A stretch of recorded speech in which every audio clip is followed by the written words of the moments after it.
আমার চ্যানেল দেখো, তোমরাও জয়েন করার পর তোমাদের কিছু দাবি দেওয়া থাকে, সেগুলো ইউনিয়নের মাধ্যমে গভর্নমেন্টের কাছে পৌঁছায়। এটা নয় যে শুধুমাত্র রেজাল্টের জন্যই তোমাদের যে এখন দাবি দেওয়া চলছে পিএসসি অভিযান, তোমার জয়েনিংয়ের পরেও কিছু দাবি দেওয়া থাকে সকলেরই। ইন সার্ভিসে যে প্রবলেম ভাগগুলো থাকে সেগুলো ঠিক করার জন্য সেগুলো আমরা কী করি, একটা ইউনিয়নের ছাতার তলায় আসি, যাতে সবাই একসঙ্গে নড়তে পারি সেই জায়গা আমাদের দাবি দাওয়াগুলো নিয়ে। তো আজকের ভিডিওটা বানানোর উদ্দেশ্য এটাই যে একটু ভেতরের খবর, যেহেতু তোমরাও জয়েন করতে যাচ্ছ যেই হিসেবে। তো ওয়েস্ট বেঙ্গলের সবথেকে বড়, যেটা বলে লার্জেস্ট একদম মেম্বার অফ এই ইউনিয়নের আন্ডারেই আছে, যেটা PUE, যেটা হচ্ছে প্রোগ্রেসিভ। ঠিক, তো তোমরা যে ডিপার্টমেন্টে জয়েন করতে চাইছো, যে কোন কোন ডিপার্টমেন্টে কী কী চলছে সেই জিনিসগুলো একটু জেনে নেওয়া দরকার। তো সেগুলো আমরা ব্রিফ আলোচনা করব। এটা হচ্ছে একটা প্রতিবেদন যে আমাদের নেক্সট আপকামিং যে টাইমে কী কী আমাদের দাবিগুলো থাকবে, যেগুলো এখনও পূরণ হয়নি, আর দেখবো যেগুলো মোটামুটি কিছু পূরণ হয়েছে সেই জিনিসগুলো দেখে নেব, সঙ্গে সঙ্গে একটু আলোচনা করে নেবো যাতে তোমাদেরও সুবিধা হয়। দেখো, এখানে ফ্রন্ট পেজটা দেখলে তুমি বুঝবে যে এখানে 8 আর 9 বাইঅ্যানুয়াল ডেডিকেটেড সেশন যেটা হয়েছিল 3rd and 4th February 2024, আমি স্ট্যাটাসেও দিয়েছিলাম WPSC ওয়ারিয়র চ্যানেলে। এখানে যেটা হয়েছিল দুর্গাপুর, পশ্চিম বর্ধমানে।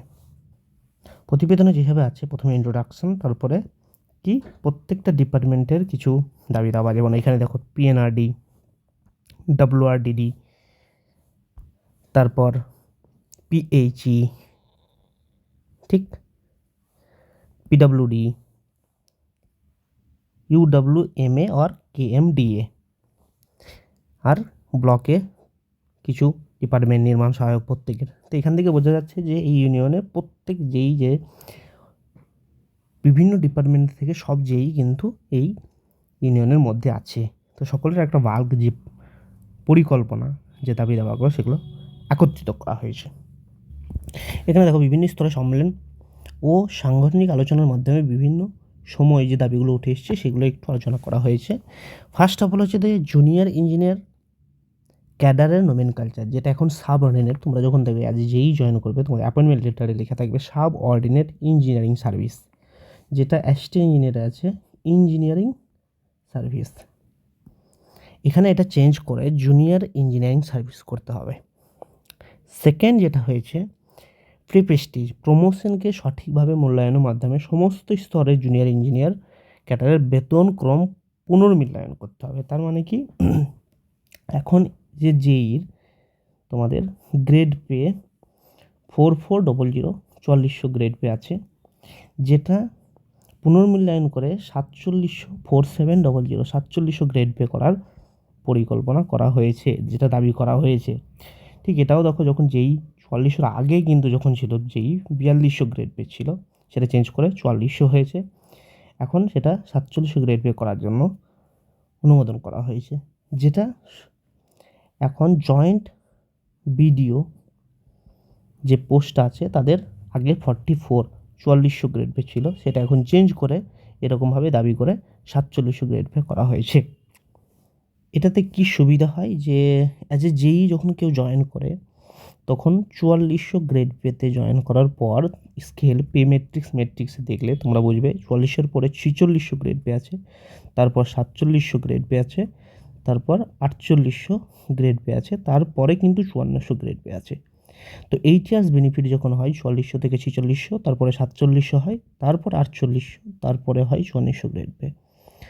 তো এটা তোমার 5400 গ্রেড পে গেছে মাল্টিপল অফ 3 পার করার পর তারপরে হয়, যেটা অ্যাজ এ জয়েন্ট ভিডিওরা যে এরকম 4700 গ্রেড পেতে জয়েন করার পর এইচআরস বেনিফিট 48 গ্রেড পে, দেন 16 ইয়ারে 5400 গ্রেড পে পেয়ে যায়, যেটা ভিডিওর। সেই জিনিসটা এখানে করার দাবি করা হয়েছে।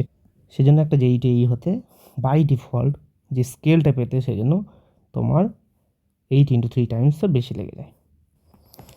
নেক্সট যেটা করা হয়েছে যে জুনিয়র ইঞ্জিনিয়ারদের চাকরি যোগদানের পর থেকেই প্রফেশনাল পরীক্ষায় বসার সুযোগ দিতে হবে। দেখো এখানে যেটা হয়েছে স্টেটে ইঞ্জিনিয়ারিং সার্ভিসের এসিতে জয়েন করার পর অ্যাসিস্ট্যান্ট ইঞ্জিনিয়াররা যেদিনই জয়েন করবে ঠিক তার পর থেকেই কিন্তু তারা প্রমোশনাল এক্সাম দিতে পারে। এটা নিয়ম হচ্ছে যে প্রমোশনাল এক্সাম দেওয়ার পর, প্রমোশনাল এক্সাম ক্র্যাক হয়ে যাওয়ার পর তারপর যে গ্রেডেশন, তোমরা আগে একটা গ্রেডেশন লিস্ট আমরা আলোচনা করেছি, ওই গ্রেডেশন লিস্ট হিসাবে প্রমোশন পাই। তো জুনিয়র ইঞ্জিনিয়ারের ক্ষেত্রে আগের নিয়মই হয়ে আছে, যেটা 8 ইয়ার্স জয়েন করার 8 ইয়ার্স পর তারা এলিজেবল হবে যে প্রমোশনাল এক্সাম, যেটা আবার কিন্তু WBPSC দ্বারা প্রমোশনাল এক্সাম দিয়ে তারপর ক্লিয়ার করে জয়েন করতে হয়, আবার ইন্টারভিউ হয়ে তারপরে কিন্তু এই গ্রেডেশন লিস্ট হিসেবে প্রমোশন পাই।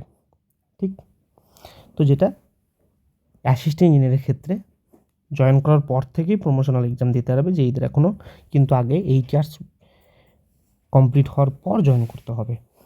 তার জন্য কি হয় যে অনেকে জয়েন করার পর 8 বছর পর পড়ার আর এনার্জি থাকে না, তো সকলে প্রমোশনাল এক্সাম দিতে চায় না, তো অ্যাজ এই হিসেবেই তারা রিটায়ার করে।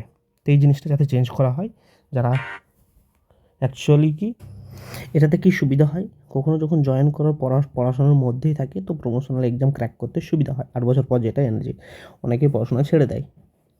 আর যতক্ষণ পর্যন্ত প্রমোশনাল এক্সাম ক্র্যাক না করবে, পিএসসি দ্বারা আবার প্রমোশনাল এক্সাম ক্র্যাক না করবে, ততক্ষণ পর্যন্ত কিন্তু গ্রেডেশন লিস্ট যতই আগে থাকুক না কেন, অ্যাসিস্ট্যান্ট ইঞ্জিনিয়ার বা পরের স্কেল যেটা হবে না, প্রমোশনটা হবে না।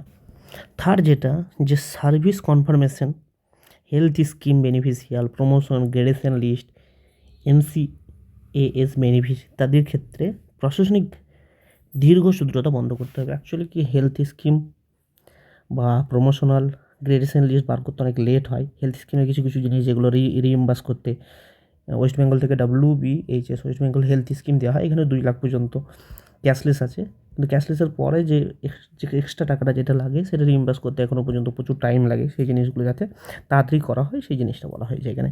সার্ভিস কনফার্মেশন, জয়েন করার পর সার্ভিস কনফার্ম হতে মিনিমাম 3 ইয়ার্স লেগে যায়, তো সেগুলো যাতে ক্লিয়ার করা হয় ধীরে ধীরে, সেই জিনিসগুলো বলা হয়েছে।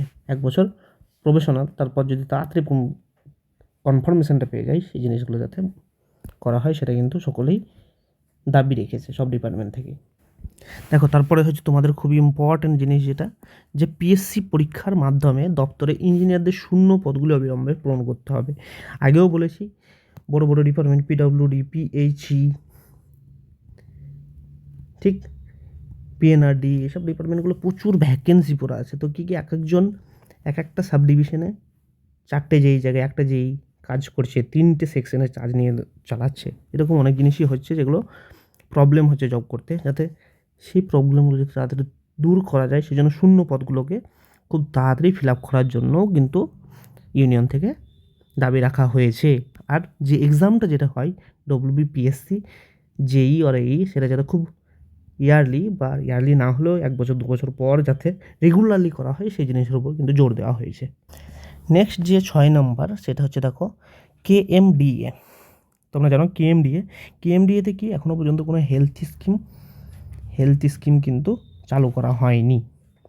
তো KMDAকেও যাতে ওয়েস্ট বেঙ্গল হেলথ স্কিম WBHS-এর মধ্যে আনা হয়, আওতার মধ্যে, সেই জিনিসটা অবিলম্বে চালু করতে আবেদন করা হয়েছে। নেক্সট, ওয়েস্ট বেঙ্গল হেলথ স্কিমের যে বিভিন্ন রেটগুলো আছে সেগুলো অনেকটাই কম থাকার জন্য কী করে বড় বড় যে হসপিটাল সেগুলো জেনারেলি অনেকেই রেট কম থাকে অ্যাডমিশন নিতে চায় না, সেই জিনিসগুলো যাতে রেট যে WBHS-এর যে রেট আছে সেটা যাতে ইনক্রিজ করা হয়, বা এখনকার যে রেটের সঙ্গে যাতে কম্পেয়ার করে রেটগুলো চেঞ্জ করা হয়। নেক্সট 8 নম্বর দেখো BDO অফিসে কর্মরত বিভিন্ন দপ্তরে জুনিয়র ইঞ্জিনিয়ারদের সার্ভিস বুক PHE দপ্তরের মতো BDO অফিসের বদলে সংশ্লিষ্ট ডিপার্টমেন্টের আওতায় আসা বাধ্যতামূলক করতে হবে। দেখো অ্যাকচুয়ালি কী করে BDO অফিসে পোস্টিং কিন্তু PWD ছাড়া প্রত্যেক ডিপার্টমেন্টেরই কিন্তু BDO অফিসে পোস্টিং পড়ে। PHEর ক্ষেত্রে কি সার্ভিস বুকটা নিজেদের ডিপার্টমেন্টেই, সেটাই সার্ভিস বুকটা নিজেদের ডিপার্টমেন্টেই থাকে।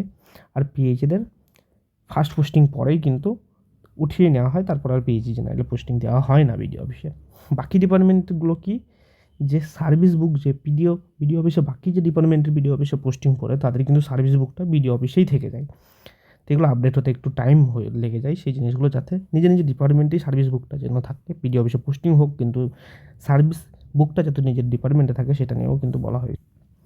পূর্ত ইঞ্জিনিয়ারদের উচ্চশিক্ষা গ্রহণের বাধা প্রদান অনৈতিক আদেশনামা অবিলম্বে খারিজ করতে হবে। অ্যাকচুয়ালি কি একটা গভর্নমেন্টের একটা অর্ডার একটা দিয়েছে, যেটা হচ্ছে পিডব্লিউডির যারা জব করেছে তাদের আগে যেটা করা হতো যে হায়ার এডুকেশনের জন্য এনওসি দেওয়া হতো, এখন সেটা বন্ধ করে দিয়েছে। হায়ার এডুকেশনের জন্য এনওসি দেওয়া হয় না, সেই জিনিসটাকে যদি আবার আগের মতো আনা হয় যে এনওসি যাতে দেওয়া হয় হায়ার এডুকেশন করানোর জন্য, সেই জিনিসটার উপরে জোর দেওয়া হয়েছে। আর একটা জিনিস কি, যারা কন্ট্রাকচুয়াল, যারা ডাইরেক্ট গভর্নমেন্ট কন্ট্রাকচুয়াল কিছু এমপ্লয় আছে যারা অনেক দিন থেকেই গভর্নমেন্টকে সার্ভ করছে অ্যাজ এ জেই হিসেবেই, তোমার অনেক ডিপার্টমেন্টেই আছে, পিডব্লিউডিতেও আছে অনেক আগে থেকেই, তো তাদেরকে কি যে বলেছে যে ডাইরেক্ট তাদেরকে পার্মানেন্ট করার কিছু না, তাদেরকে যাতে এই যে পিএসসি পরীক্ষা হয় সেখানে যাতে অগ্রাধিকার দেওয়া হয়, একটু স্কোপ যাতে তাদের বাড়ানো হয়, ইন্টারভিউতে কিছু সুবিধা দেওয়া হয় যার জন্য তাদের কিন্তু সুবিধা হয়, সেটা কিন্তু আলোচনা করা হয়েছে। পিএইচই দপ্তরের মতো সব দপ্তরে ইএমবি, দেখো অ্যাকচুয়ালি কি এখনও মেজারমেন্ট বুক, অনেকেই জানে এমবি মানে হচ্ছে মেজারমেন্ট বুক, এটা নিয়ে আমি একটা আলাদা ভিডিওই বানিয়ে দেবো, মেজারমেন্ট বুক কীভাবে লিখতে হবে, যে এদের মেন জিনিসই এটা, ঠিক। তো এই জিনিসটা অফলাইন ধীরে ধীরে উঠে গেছে, কি সেন্ট্রালে আর অফলাইন নেই, সবই অনলাইন হয়ে গেছে, ইএমবি হয়ে গেছে, ইএমবি। তো ওটা অনলাইনেই সাবমিট করা হয় অ্যাসিস্ট্যান্টকে, অ্যাসিস্ট্যান্ট আবার ডাইরেক্ট এক্সিকিউটিভ অনলাইনেই সাবমিট করবে। কিন্তু এখনও পর্যন্ত ওয়েস্ট বেঙ্গলের পিএইচই ছাড়া বাকি সব ডিপার্টমেন্টেই কিন্তু অফলাইন এমবি আছে, যেগুলো ধীরে ধীরে সব ডিপার্টমেন্ট অনলাইন করে দেওয়ার জন্য যেটা দাবি রাখা হয়েছে, যেটা খুবই তাড়াতাড়ি হবে সব ডিপার্টমেন্টেই। কিন্তু পূর্ত ইলেকট্রিক্যাল দপ্তরের প্রমোশনের জন্য যে লাইসেন্স এর দরকার অন্য ইলেকট্রিক্যাল দপ্তরের মতো প্রত্যাহার করতে হবে। কি জানিস, যে ইলেকট্রিক্যাল ইঞ্জিনিয়াররা যখন পিডব্লিউডিতে জয়েন করে তখন কি ওনাদের একটা সুপারভাইজার সার্টিফিকেট অফ কম্পিটেন্সি দরকার হয়, যে জিনিসটা যতক্ষণ পর্যন্ত এই সার্টিফিকেট না হবে ততক্ষণ পর্যন্ত কিন্তু প্রমোশন দেওয়া হয় না, এই জিনিসটা যাতে উইথড্র করা হয় সেই জিনিসটা জোর দেওয়া হয়েছে। এখানে যেমন পূর্ত দপ্তরের জুনিয়র ইঞ্জিনিয়ারদের স্বার্থ পরিপন্থী আদেশনামা, যেটা ডিউটি অ্যান্ড রেসপন্সিবিলিটি অফ জেই অবিলম্বে মডিফিকেশন করা দরকার। পিডব্লিউডির জেইর একটা রুলস অ্যান্ড রেগুলেশন অর্ডার বেরিয়েছিল, সেই অর্ডারে কি মেজর যত সব নাই মানে মেজর কাজ সবই কিন্তু জেইর উপরে রেসপন্সিবিলিটি দেওয়া হয়েছিল, সেই জিনিসগুলো যাতে একটু চেঞ্জ করা হয়, মডিফিকেশন করা হয়, সেই জিনিসের উপর জোর দেওয়া হয়েছে। কারণ ডিউটি অ্যান্ড রেসপন্সিবিলিটি যদি দেখা হয় অ্যাজ এ পিডব্লিউডি জেই, তাহলে যে অর্ডারটা বার করেছিল সেটা মেজরই জেইর উপর দেওয়া হয়েছিল, জেইর কাজ কমপ্লিট হয়ে গেলে উপরের কাজ খুব কমই থেকে যায়, সেই জিনিসগুলো যাতে একটু মডিফাই করা হয় সেই জিনিসের উপর জোর দেওয়া হয়। সর্বোচ্চ প্রশাসনিক স্তরে যে রিকনস্ট্রাকশন করা হয়েছে তার সঙ্গে সামঞ্জস্য রেখে জুনিয়র ইঞ্জিনিয়ার ও এক্সিকিউটিভ ইঞ্জিনিয়ার পর্যন্ত রিকনস্ট্রাকশন, দেখো এখন কি একটা প্রশাসনিক স্তরেও কিন্তু রিকনস্ট্রাকশন করা হচ্ছে, বিভিন্ন ডিস্ট্রিক্টকে ভাগ করা হচ্ছে, বিভিন্ন ডিস্ট্রিক্টের যে প্রশাসনিক স্তরটাকে সব রিকনস্ট্রাকশন করছে, সেইভাবে যাতে জুনিয়র ইঞ্জিনিয়ার এক্সিকিউটিভ ইঞ্জিনিয়ারকেও রিকনস্ট্রাকশন করে, যদি কোনো ডিস্ট্রিক্টকে বার করে সেটাকে দুটো যদি ভাগে ভাঙা হয়, সেখানেও যদি জেই যেখানে যদি এক্সিকিউটিভ অফিস যেন দুটো বানানো হয়, যাতে কী হয় এখানে কী হবে তাহলে ভ্যাকেন্সিটা অনেক বেশি বাড়বে, সেই জিনিসগুলো উপরে জোর দেওয়া হয়েছে। বর্তমান সময়ে দ্রব্যমূল্য বৃদ্ধির সাথে সামঞ্জস্য রেখে কর্মচারীর দাবি বিবেচনা করতে হবে, যে ডিএ নিয়ে, কারণ অ্যাকচুয়ালি কী হচ্ছে সেন্ট্রাল গভর্নমেন্টে জানা এখনও পর্যন্ত 46% ডিএ, আর স্টেট এখন 14% ডিএ, এই জিনিসটা ডিএ কি প্রত্যেক বছরই কিন্তু ইনফ্লেশন হয়, ইনফ্লেশনের উপর সামঞ্জস্য রেখে যাতে ডিএটা বিবেচনা করে দেওয়া হয় সেই জিনিসের উপর কিন্তু জোর দিয়েছে।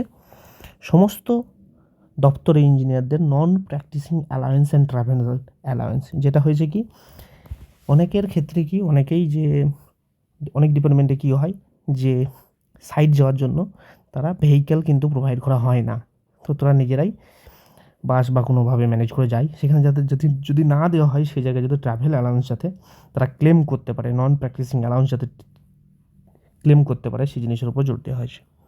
জুনিয়র ইঞ্জিনিয়ারদের চাকরিতে জয়েন করলে 10 বছরের মধ্যে 60-40 নন ফাংশনাল প্রমোশন দিয়ে অ্যাসিস্ট্যান্ট ইঞ্জিনিয়ার স্কেল দিতে হবে, এটার উপরে জোর দিয়েছে কি একটা জেইরা 8 ইয়ার্স পর অ্যাকচুয়ালি প্রমোশনাল এক্সাম দিতে পায়, তারপর গ্রেডুয়েশন লিস্টের অনুযায়ী এই হয়। তো জেনারেলি এখানে 12 বছর 16 বছর পর্যন্তও লেগে যায়, 18 বছরও লেগে যায়। সেই জিনিসটাকে যাতে স্মুথ করতে হবে, 10 বছরের মধ্যে অ্যাসিস্ট্যান্ট ইঞ্জিনিয়ার স্কেল দিয়ে দিতে হবে। এই দাবিটা কিন্তু অনেক দিন থেকেই চলছে। সেটা কি 60-40 এখানে লিখেছে, মানে 60 ডাইরেক্ট অ্যাসিস্ট্যান্ট ইঞ্জিনিয়ার আর 40% হচ্ছে প্রমোশনালভাবে, যাতে 10 বছরের মধ্যে একটা জেই যখন জয়েন করার 10 বছরের মধ্যে যেন অ্যাসিস্ট্যান্ট ইঞ্জিনিয়ার গ্রেড পায়, সেই জিনিসের উপর জোর দেওয়া হয়েছে। সমস্ত স্তরের ইঞ্জিনিয়ারদের স্কেল মডিফিকেশন করার দায়ী, এটা আগেও বলেছি। অবিলম্বে বিভিন্ন ডিপার্টমেন্টাল শিডিউলগুলি পুনর্মূল্যায়ন করা দাবি করেছেন এই সঙ্গে। এখানে কি একটা জিস্ট জেনে গেলে যে মোটামুটি ওভারঅল ইঞ্জিনিয়ার অ্যাসোসিয়েশনের জেইদের অল ওয়েস্ট বেঙ্গলে যে কী কী দাবি এখন চলছে, যেগুলো কী কী প্রবলেম চলছে, সেগুলো কীভাবে সলভ হবে, কী কী দাবি রেখেছে সামনে। আগে যে দাবিগুলো রেখেছিল, যেমন আগে গ্রেড পে কম ছিল, সেখান থেকে 40 গ্রেড পে করা হয়েছে, সেই জিনিসগুলো কিন্তু ধীরে ধীরে এগুলো বছরের পর বছর যাতে স্মুথ হয়, সেই জিনিসগুলো কিন্তু আলোচনা করা হয়েছে। এটাতে কি প্রত্যেক ডিপার্টমেন্টের ইন্ডিভিজুয়ালি, এই যে দেখো পিএনআরডি এরকম প্রত্যেক ডিপার্টমেন্ট ইন্ডিভিজুয়ালি কিন্তু করা আছে, কার কী প্রবলেম সেটা কিন্তু আলোচনা করলাম না, ভিডিও অনেক বড় হয়ে যাবে। লাস্টে একটাই কথা দেখো, স্বামী বিবেকানন্দের যে একটা খুব সুন্দর ছন্দ দিয়েছে এখানে, যে সারাদিন চলার পথে যদি কোনো সমস্যার সম্মুখীন না হও তাহলে বুঝবে তুমি ভুল পথে চলছো। আমি বিশ্বাস করি যে কেউ কিছু পাওয়ার উপযুক্ত হলে জগতের কোনো শক্তিই তাকে বঞ্চিত করতে পারে না। একদিন বা 1 বছর সফলতা আশা করো না, সব সময় শ্রেষ্ঠ আদর্শকে ধরে রাখো। চলো, আজকে যতটা ভিতরের খবর ছিল আপডেট দিয়ে দিয়েছি। ভালো লাগলে লাইক করবে, কমেন্ট করে তোমার রায় অবশ্যই জানাবে, আর সাবস্ক্রাইব করে থাকবে যদি তোমার মনে হয় যে চ্যানেল থেকে তুমি কিছু নলেজ পাবে। Thank you.